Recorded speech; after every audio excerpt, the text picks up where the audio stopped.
Bumuti na ang lagay at paunti-unti nang nakakapagtrabaho si Pope Francis habang patuloy na nagpapagaling sa double pneumonia. Magbabalita mula sa Vatican, si Gretchen Ho. Tahimik at payapang umaga ang sumalubong sa Vatican City State. Wala rin nakahilerang Swiss Guard sa labas ng guest house na tinitirahan ni Pope Francis. Senyales na hindi pa siya nakakauwi. Nakikita niyo yung Vatican flag na yan?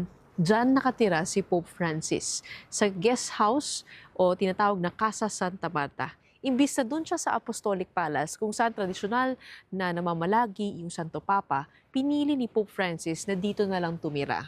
Kasi yung guest house na yan ay talagang tinitirahan ng mga kardinal kapag pumupunta sila dito para bumoto sa isang conclave. Si Pope Francis, simula 2013, hindi na umalis dyan pagkatapos siyang mahirang na bagong Santo Papa. Imbis na tumira sa Apostolic Palace, ginawa na lamang itong tanggapan ni Pope Francis. Bukas din ito sa mga turista. Lampas kalahati din ng 44-hectare Vatican City State ay ang malaparaisong Vatican Gardens. Tila isang Garden of Eden, puno ito ng fountains at religious images. Sinasabing dito madalas makita si Pope Francis na nagdarasal sa Lourdes Grotto. Malapit kasi sa kanyang puso ang Mariang Berhen. Andito rin ang Turtle Pond na malapit sa 15th century villa ni Pope Pius IV na makikita rin sa pelikulang Conclave.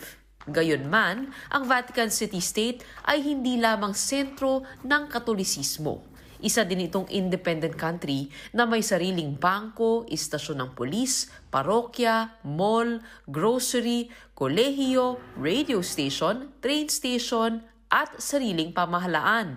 Dito sa helipad na ito nakita si Pope Benedict XVI sa kanyang mga huling sandali bilang isang active na Santo Papa. Mula sa helipad na ito, siya ay lumipad patungo sa Castel Gandolfo kung saan niya sinimulan ang kanyang retirement. Sa turismo naman, pinaka-umaangkla ang Vatican para sa pondo nito. Ito ang tumutulong sa pantusto sa operasyon ng city-state at sa pensyon ng mga retirado at may sakit na lingkod ng simbahan.